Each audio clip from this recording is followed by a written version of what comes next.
Right, so today's video is on selling. So my name's Barry Thompson. I work within the health and fitness industry and have done for almost 30 years now, believe it or not. A lot of my time spent in the industry was as a personal trainer, but more time as a middle to senior manager. Role now is very much kind of in commercial, sales and marketing. So today we're going to talk about sales. Now this video today is really relevant for any sales process and any salesperson out there. You don't need to be within the fitness industry. However, some of the content we'll talk about today will be fitness specific, of course. So first of all, let's talk about the customers. Now, what I would always recommend every one of you, whether you're in the fitness industry or in any other industry at all, go into any sales opportunity, any tour, any price presentation, whatever it might be, with the mindset of helping your customer. Okay, by doing this, what you inevitably do is take the pressure off yourself. A lot of people make the mistake of going into a sale, wanting to sell, and what they do is they go in selfishly and they forget the one most important thing is you're there to help the customer make the right decision and pick the products and services which is going to benefit them and you the very most. So go in there, as I call it within the industry, and whenever I'm doing sales training, I call it the fitness doctor. If you think about when you go to the doctor doesn't straight away prescribe you some medicine and say on your way without asking you questions. They'll also find out kind of how long you've been feeling this way. What is it you're trying to get to, or kind of just symptoms. Yeah, so they're trying to find out some of those symptoms. They're trying to go back to the cause to really try to kind of cut that out, and then they'll be able to prescribe much better. You need to be doing exactly the same thing and approaching any sales opportunity in exactly the same way. So when you are presented with a new customer, whether that's on the phone or certainly in person, what you first want to do is introduce yourself. Okay, so it's a nice, easy, simple introduction. You're introducing yourself, introducing your company, and finding out more about them straight away. Now, an easy question, certainly when I'm meeting someone in person or even over the phone, an easy question, which I call my doctor question, is very much kind of what motivated you to give us a call today, or what motivated you to inquire about the products and service today. Yeah, what that does is that doesn't get a yes or no. You're asking for more information, and that's called your open question. And open questions are great at gathering lots of information, unlike closed questions, which you might use, say, for example, when you're trialing a close or when you're just trying to get a definitive answer from someone. So yes or no is a powerful question, powerful closed question to ask. However, open questions allow you to gather more information. Now, open questions are very useful to use at the beginning, of course, because where you're trying to gather too much, you're gathering a lot of information. But what you don't want to do is you don't want to overuse your open questions. What you will find is by overdoing open questions, it almost feels like a bit of a survey to the customer, and they can become very, very bored. So it's incredibly important that while you're gathering information, you're also asking a number of closed questions, but you're also moving and advancing the sale on to the point where you should be able to give them the right information and signpost them to the right product and service. So what does this look like within, say, for example, fitness? So say, for example, if someone walked into your leisure centre or walked into your gym today, what would you do? Well, from my point of view, what I would certainly expect is there to be a great data capture process in place. Okay, so certainly in the centres that I've worked, in the clubs I've worked with, we've either had online data capture inquiry forms, or we've had simple printed inquiry forms that we give to a customer straight away. Okay, so this performs part of and captures part of that initial introduction phase or introduction section to the sale. So when someone comes in, you have to have your front of house teams, you have to have that person who's on the front line who's going to be greeting that person fully briefed on the importance of getting that inquiry card in front of that person, in front of that customer, that prospect. And it's incredibly important because lo and behold, for any reason, if that person didn't join on that day or didn't take your product and service, and they walked out of your business, how are you going to follow up their interest later on today, tomorrow, or later in the week, month, however long your sales process is? So data capture is vital. As they say, data is gold. Okay, so really, really important that you've got that in place. Now, sometimes if you find that actually it's your front of house, your reception teams, those kind of receptionists, where it is falling down, then it's really important to put training in place for those people to A, make them feel confident, and B, ensure that that data capture process is in place. So make sure you're training your team up. Okay, you're only as good as your weakest person, or you're only as good as the person that knows very little. So you've got to get everyone up to the standard of where you are or where you expect there to be. Okay, so data capture really important. So when they come in, it can be as easy as a rebuttal to say, hello, first of all, thank you very, very much for your inquiry today. Now, what I'd like to do is I'd like you to fill out one of these inquiry forms. Now, while you do that, I'll get such and such, whoever it might be, or it might be myself, to give you a tour around the leisure centre or to start to take you through the products and services. So what I'll do is it'll only take you a couple of minutes just to fill out that inquiry form, and away you go. What you're doing is you're giving them something to do.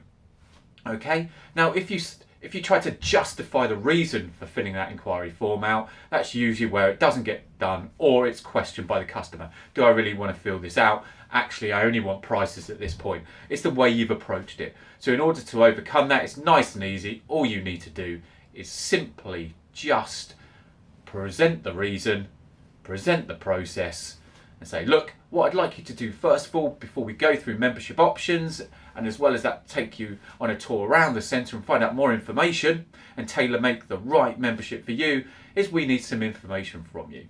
So what I'd like you to do is do this, give them a job, and say for example you could go off and get the person that's going to be presenting that tour, presenting the products and services, and that means you're doing something for them while they're doing something for you. So it's kind of a win-win and a give and take.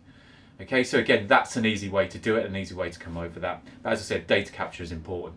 Now, once they've filled out that inquiry card, what I would certainly recommend is when you sit down with that person, so if they've filled out an inquiry card or they've filled out information for you, sit down with that person first of all. Now, before you start going through products and services, it's important, as I mentioned right at the beginning of this video, that you find out more about them through kind of open and closed questions. So as I mentioned, one of the first questions I'll always ask is, what's motivated you to come in today? So what's motivated you to visit us? Or specifically, what problem is it? Or how can we help you? Okay, ultimately, whenever anyone's looking for a product and service, it's to overcome a problem, it's to eradicate their life of some pain, or it's to ask for support. So you've just got to find out exactly where they need that support and specifically what they're looking for. Okay, so that's where a salesperson becomes great, as opposed to mediocre, where you just go through the pitter-patter of generic questions and answers and away you go. So when you're sitting down with them, if you've asked them to fill out any other information other than personal details, make sure you go over this. What you don't want to do is you don't want to look over any information they've filled out. Okay, if you've asked them to do something, it's important that you have a look and you review what they've filled out and use that information. If not, it becomes very much a kind of, how can I say, a wasted exercise for that person. So really, really important that you go over any information you've asked them to gather for you. If it was simply just contact details, away you go. You can ask questions. Now, what I would always suggest to you is before you start going through any products and services, before you take them, say for example, of a tour of your facility, your site, your warehouse, whatever it might be, or your kind of retail outlet, what I would certainly do is I would set the scene. And what I meant by set the scene is really make them feel relaxed. Make them feel relaxed into the process. And the easy way to do that is just to explain to them what's happening or what's going to happen. A lot of people, what they'll do is they'll jump into conversations with you or they'll ask you questions when you least want them because they're not aware of what the steps are. So what you can quickly do as a rebuttal, 30-second rebuttal, is just give them an overview. And the way that I would do that, say for example within a fitness suite, within a leisure centre, within a health club, whatever it might be, is simply just saying, Barry, as I said, a huge thank you for your inquiry today. What I'd like to do over the next couple of minutes is just find out a little bit more about you. Now that'll enable me to really tailor make the tour today, so tailor make the kind of conversations, questions I ask you today, but as well as that, it'll also help me and help you get to the best membership option, which is going to suit you based on your budget, based on your interests and everything else we talk about today. How does that sound? So what I'd like to do is spend the next couple of minutes asking you questions. Then what we'll do is we'll go on a tour of the facilities. After that, we'll sit down and we'll find the best membership option for you. How does that sound? So straight away, what they know is there's going to be questions, there's going to be a tour, then you're going to sit down and go through information and prices. Now, just by doing these simple steps, what it will do is, and what I've certainly seen by experience is, it means that you get far less questions on the tour. And again, you can use that time for trial closing. What you will find, they'll follow those steps, or if they don't, you can quickly bring them back. So if you're starting to get questions during the tour, you can say to them, look, as I mentioned right at the beginning, the tour now is a great opportunity for you to ask me questions about the products and services, and then we'll talk about prices when we sit back down. Yeah, so again, you can bring them back to it, but ultimately if you've done that, set the scene right at the beginning before you go on any tour or price present, you're in a much better situation. So once you've done that and you've asked them all the questions, again, there's plenty of different needs analysis questions. And really what you're trying to do is you're trying to uncover kind of what situation are they in at the moment? What problems might they be facing, or what goals are they trying to achieve? What's actually their implication of not achieving these goals? So what's the implication? Say, for example, if you came in today, Barry, we went through all the information and you decided to leave. Now, you've already mentioned to me how important weight loss was, that achieving this goal was before, say, for example, a wedding in September, whatever it might be, whatever you've discussed and whatever is their kind of short and long-term goal. What's the chances of you achieving that goal without joining, say, for example, a health club like ours? And again, it's easy to ask simple questions like that to bring it back in. But again, incredibly important. So needs analysis questions need to be gathering information, but that information should be to pick up on really important goals, really important interest groups, and it really should tailor-make the tour you take them on, and it should very much give you direction and a signpost into what membership or what products and services you point that person towards. Now, what I would certainly say is when you're going through your products, and as I said, needs analysis is incredibly important. If, say, for example, you are selling in a fitness club, in a leisure centre, what you don't want to do is you do not want to present them after asking them all this information with a generic tour. And what I mean by that is showing them absolutely everything.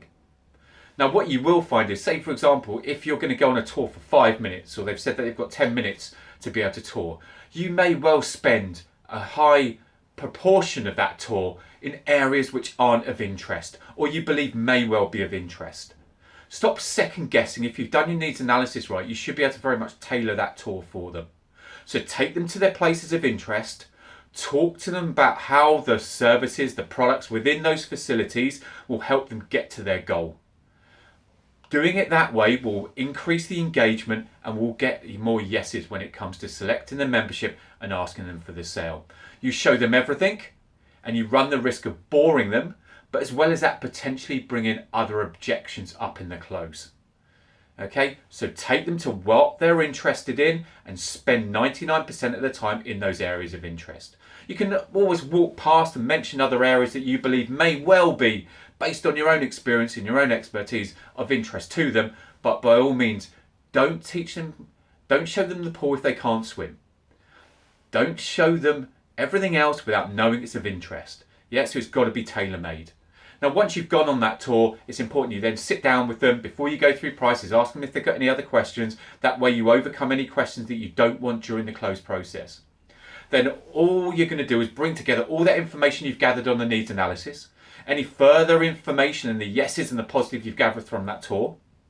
And if you know your products and you've got that knowledge behind you, you should be able to identify 1 to 2 options which are really going to benefit them. So before you present the options, what I would ask you to do is kind of gather that information together and bring it together. So what I mean by that is what you're doing is you're bringing it together and showing them that you've been listening. So what you can do is you can say, look, Barry, just before we go through membership options with you, or just before I go through prices with you, I'd just like to confirm. You said that your main interest is going to be the gym and certainly group exercise classes. And we've already talked about the different types of group exercise classes that are really going to benefit you once you join today. As well as that, we've had a look at that fitness timetable. We can start to get you booked into some of those classes that are going to make achieving that goal a faster process and a more enjoyable process. But other than that, other than the gym and the swimming pool, am I missing any other products and services that you believe will be certainly beneficial for you? No? Okay. Now, you said that you're going to be using it in the evening, so really that's going to fall into our peak membership.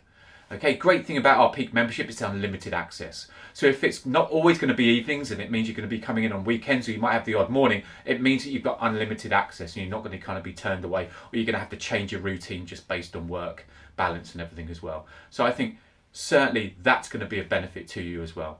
So based on everything we've said today, I would suggest this membership or these two memberships, and then you can use two different closing options. The first one, which is quite nice and certainly for those kind of new to sales, is what we call the choice close. So you give them a choice of two, but not the option to opt out. So an easy way to do that is say, look, Barry, based on what we talked about today, I definitely recommend the Platinum Fitness membership based on your areas of interest and when you want to use the gym.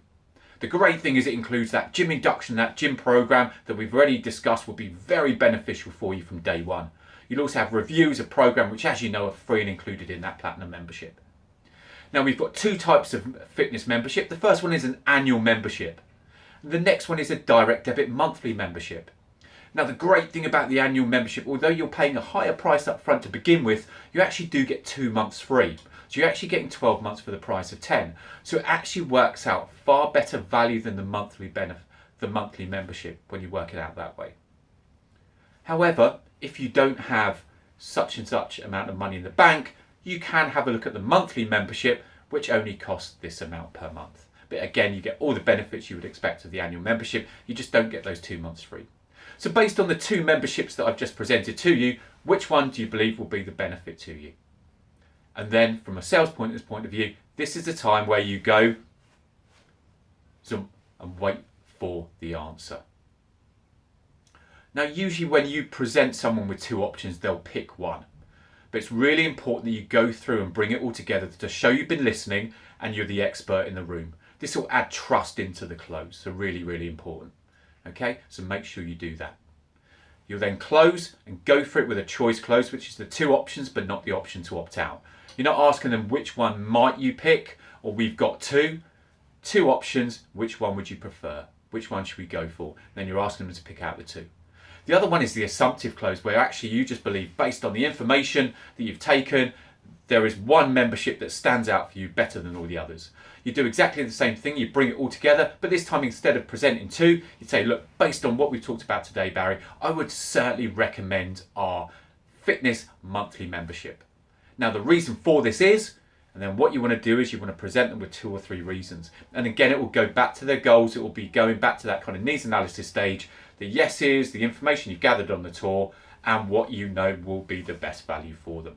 And that goes back to helping the member or helping that prospective person get to the right products and service for them. From your point of view as well, you'll also get a longer longevity or a longer tenure from that person as well, because you're putting them into a product or a service which is going to benefit them and they're going to more likely stick with. So that really is what I wanted to go over in today's video. So very much kind of starting around being that person, being that fitness doctor. Don't just prescribe, you need to listen to the person before you prescribe or give them your product, services and kind of options and prices. Yeah, you've got to be able to go back to them, ask the right questions using open and closed questions that we talked about, and make it specific to them. I can't kind of say that enough. It's got to be specific to every single customer. The salesperson that just goes through the same rebuttal all the time, will ultimately they will sell, but by no means will they sell anywhere close to that person who really tailor makes that experience, that process for that customer. I can absolutely guarantee it. Doing it this way, you'll get more yeses, you'll get more trust, and then even after the sale, when you're asking for referrals, that person will believe in you far more as an expert, so they're more likely to refer their friends, family and colleagues as well. Excellent. So if you want to leave any other comments, please do. I'll be making far more of these kind of sales and marketing videos. We'll be covering different topics as we go on. But if you haven't subscribed yet to my channel, please do. It really helps me. And of course, it just means that you won't miss any up and coming videos as well, and they'll be in your feed. But other than that, have a fantastic rest of the day, and I'll see you soon. Thank you.